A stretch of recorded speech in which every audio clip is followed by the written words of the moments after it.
Well, we're having some serious weather in front of us. The wind out of a sudden picked up and it's pushing us with the trailer around. It's not funny. We're just 17 miles away from the state park, but I had to stop because for the last half hour I lost GPS signal. For some reason there was no GPS reception. Yeah, 11 miles from the state park. We are right in that weather. It's really, really, really bad.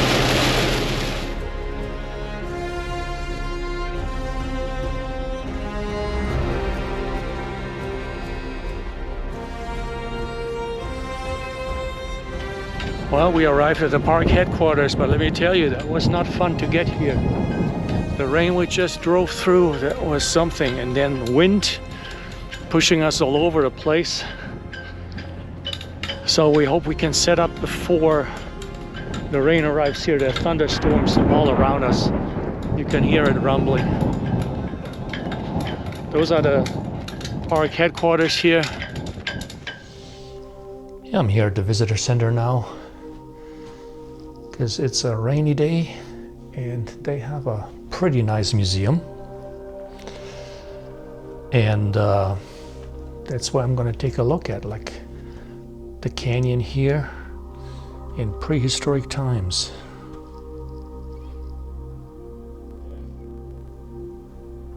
Arrowheads.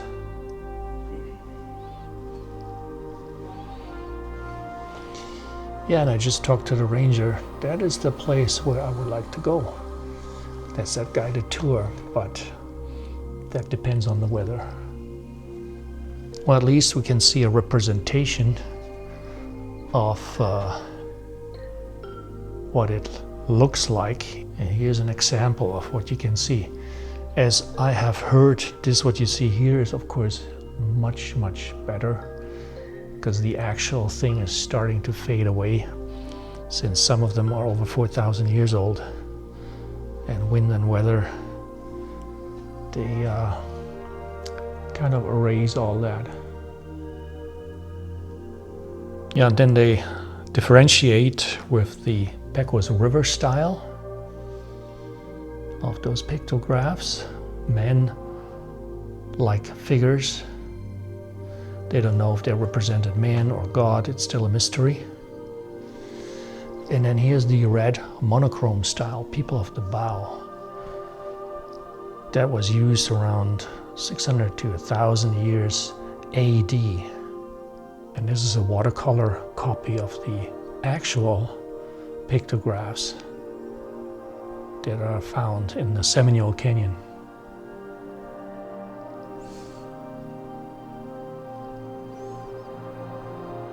Yeah, this is Panther Cave. It's on the other side of the Rio Grande, the Mexican side. I would have liked to hike there to that overlook, but with this kind of weather, it's probably not going to happen.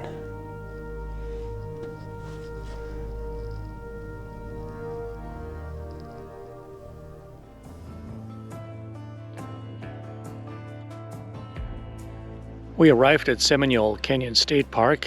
We are at site 22, water and electric only. And that's the first time we can step outside. It's still a little bit raining, but man, the rain today was extreme. Really, really extreme. So now we're gonna explore the area, or let's say the campground, a little bit, and taking Delta for the first walk here. Yeah, that's definitely the bathhouse to the right, women, to the left, men. And there's also a bird blind. I just see the sign right here. But we're gonna take a look at the bathhouse real quick.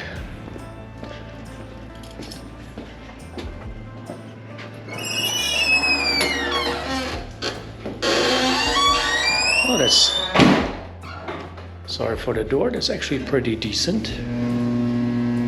2 toilets, 1 urinal, and then here, the shower. Separate dressing room, and then the shower itself. Oh, that looks better than expected. Yeah, that's not bad. Gonna check it out in the morning.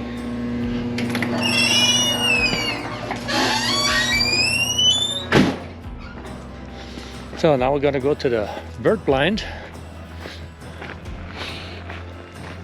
Yeah, that is also some sort of an interpretive trail here where they explain all the shrubs and plants that live here in the desert.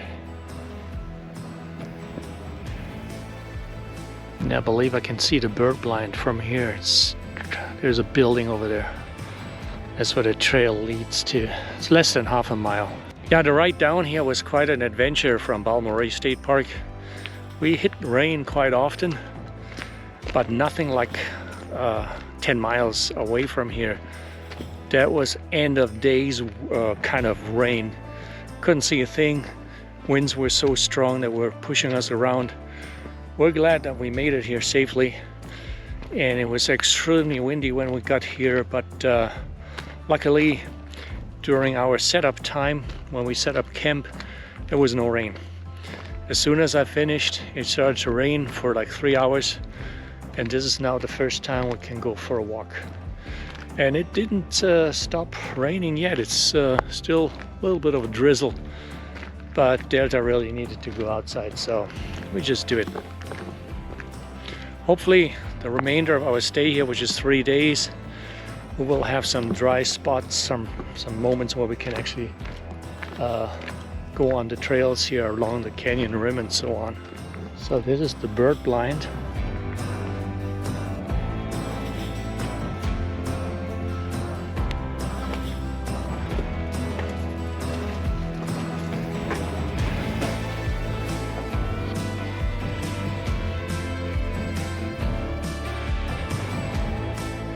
Data sees a huge jackrabbit, and I mean really huge. This thing is big. It's sitting right there. Data, come here. That's a good girl. Let it go. Come on.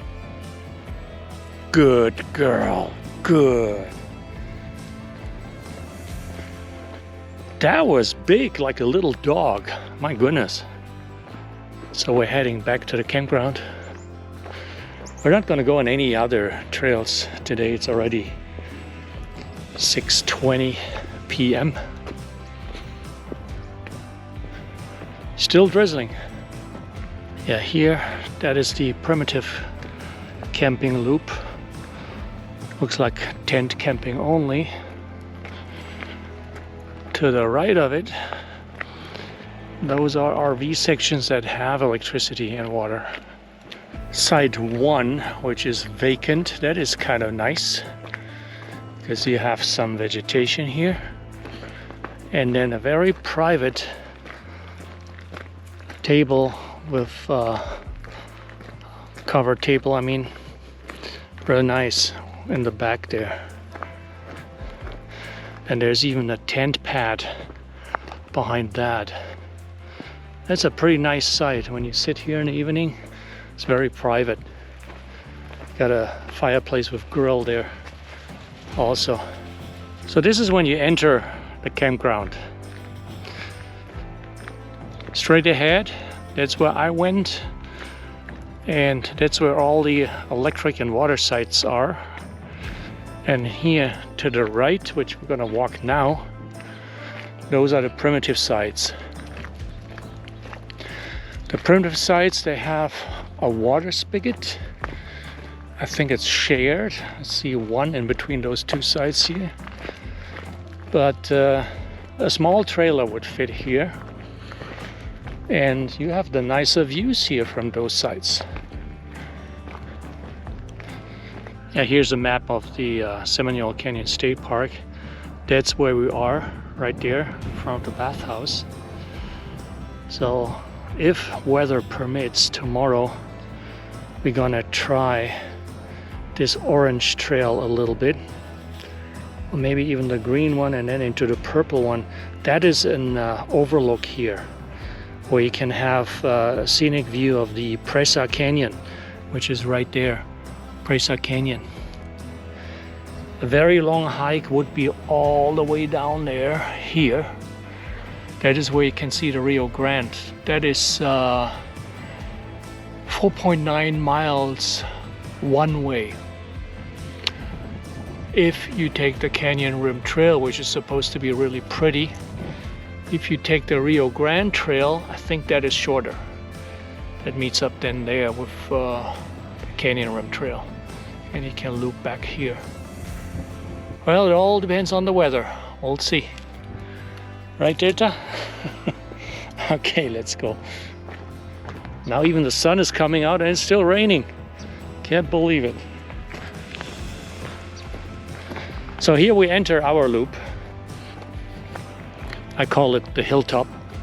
And here we are back at our site. And once again, so many sites are vacant here. And when we booked 6 weeks ago, there were 2 or 3 sites available online. And that was it. Everything else was booked. Yeah, my site is very uneven, as you can tell here by the blocks I had to use. Side to side was very uneven. Front to back was kind of okay. Sunrise at Seminole Canyon State Park. So Delta and I go on our first hike. 96% humidity. That is quite something. Rain is the forecast for later. So I hope we can make it. We're here, and that's not far from the campground, which is here. That's my site.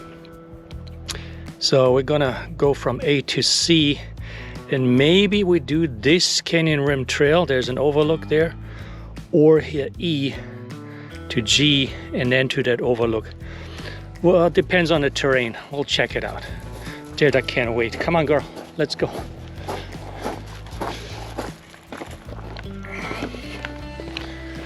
Canyon should be to the left of us.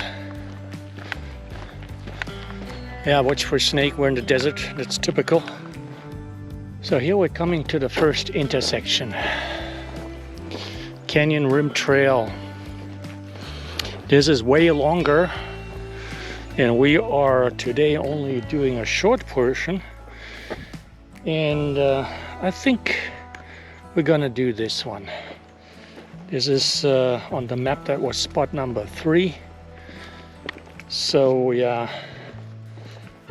I think it's 1.26 miles to the overlook if you go this way.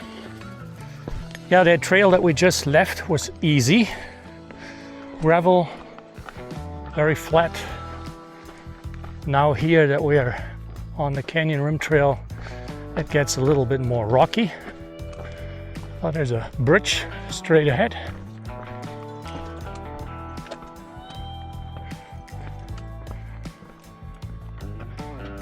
The sign reads, "Bridging the Gap." You may be wondering why this trail has been routed so close to the canyon rim, requiring a bridge to allow your safe passage. The answer lies far back in time. Remnants of 2 rock rings, which you may be able to discern on the ground in front of you, are all that remain of Windmill structure that were inhabited by Native Americans sometimes between 8,500 and 81,000. Let's see if we can make those out here. Those 2 round structures. There's the canyon. All the way coming from where the visitor center is. There's a guided tour from the visitor center into the canyon where they have petroglyphs that are over 4,000 years old. I mean, that could be a mortar hole right there that the Native Americans used. But round structures, I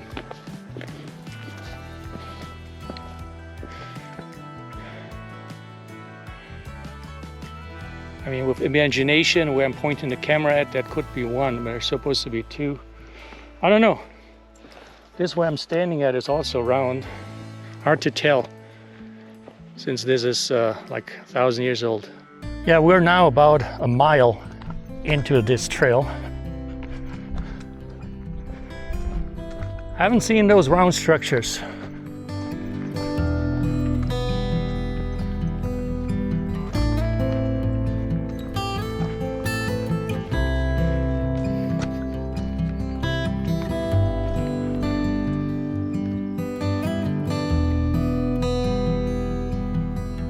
Came across this little worm here. But it's not so little, it's fat worm.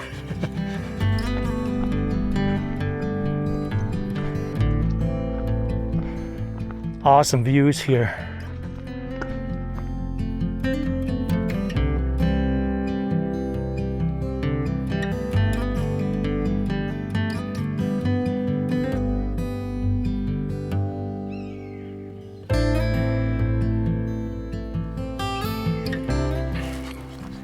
Taking a break. I'm surprised that with all that rain that this area got the last couple of days, that there's not more water down there in the canyon.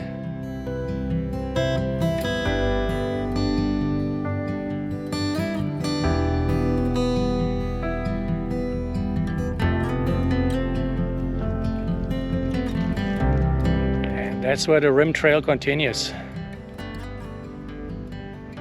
Now that the sun came out, the canyon can show some of its colors. Yeah, we are coming to an intersection here. Canyon Rim Trail with the Presa Canyon Trail. Down there, that's what we want to do.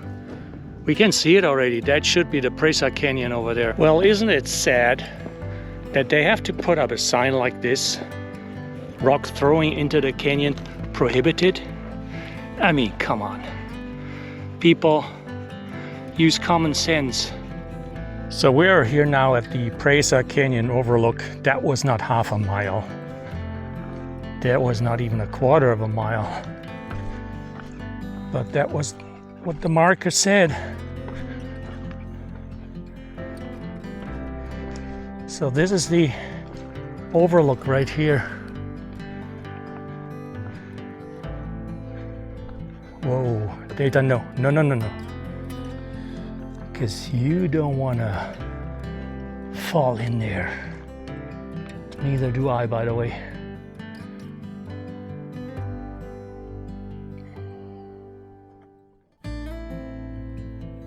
Yeah, that's impressive.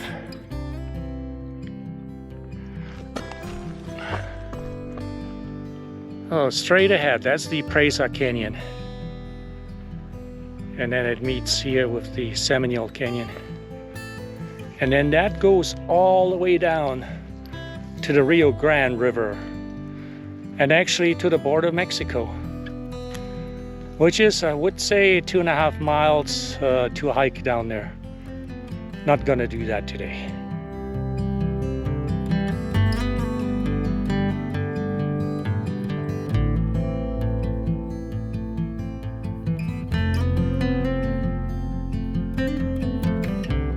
We just took a rest on this bench here. We just came back from there, the Presa Overlook Trail. And then we're now at another intersection, and that's called the Middle Fork Trail here. And that will connect to the trail that we started hiking on earlier that leads to the parking lot. It's currently 84 degrees, so it's not super warm. But it feels warmer than it is because of the humidity from the rain. Yeah, and this is where the Middle Fork Trail meets with the Rio Grande Trail, and that means it's not far to the parking lot, and I can see the campground right there on that rim. So far we hiked 3 miles, and we made a loop out of it. So we made it back to the truck, and we hiked 3.6 miles in 2 hours and 3 minutes. I'm glad that we made it back to the camper when we did, because that is the situation right now. Our hike was nice, but an hour later the thunderstorm hit really, really hard.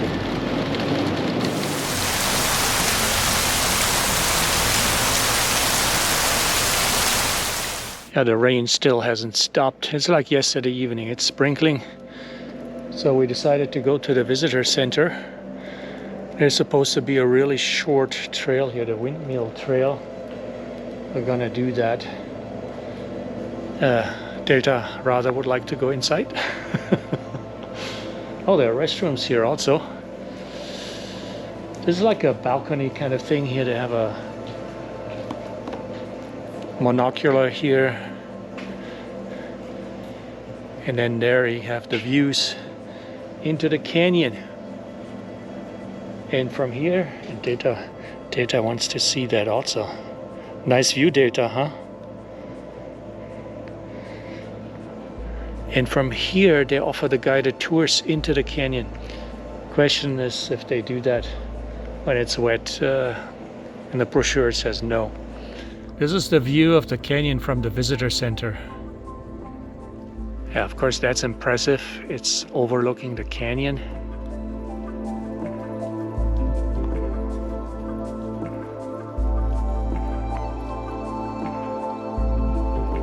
And since this is a nature trail, you can learn all about the plants and their names here in the desert.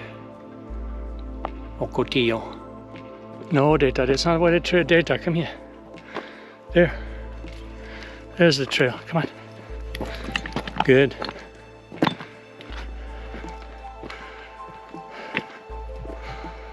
Yeah, the last section of this trail is a little rocky. You got to climb out of the canyon again. And I saw a windmill in the distance. I assume that's the one that gave this trail its name. There's one over there. And it's raining, raining, raining. Here's one of those big worms again. There's my finger. They're pretty big.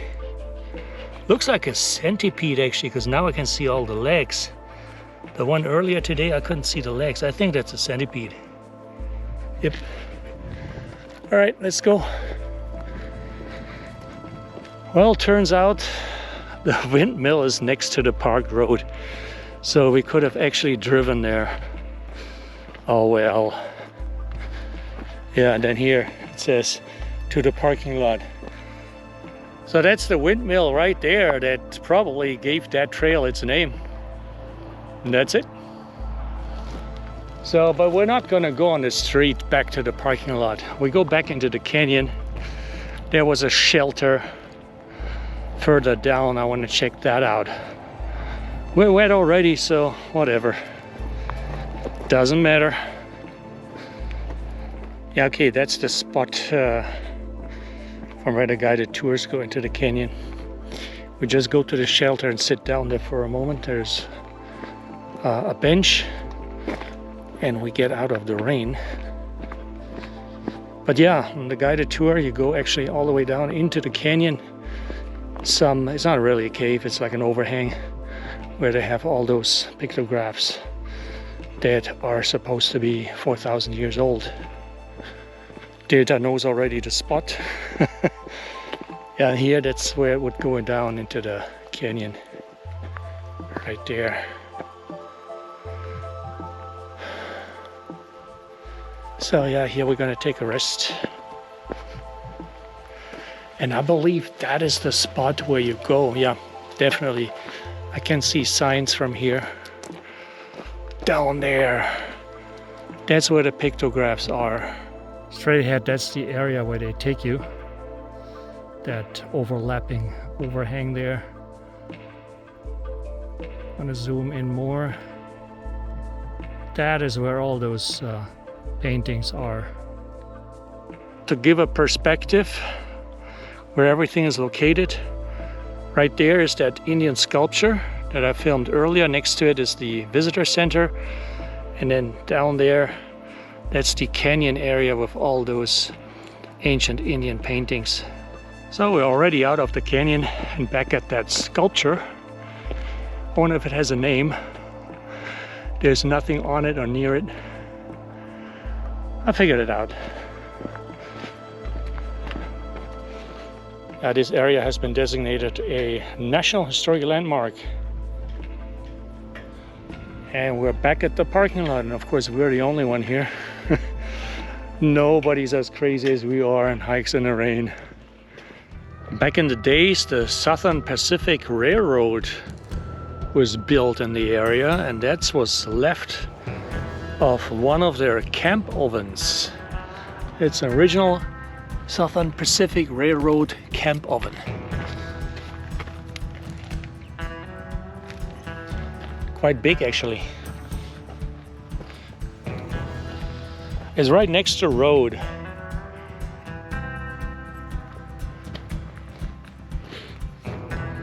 And about 0.4 miles from the campground. And this here was the original road bed for the Southern Pacific Railroad. And interesting, it was built in 1882 and already abandoned just 10 years later. And there you can see where it used to go.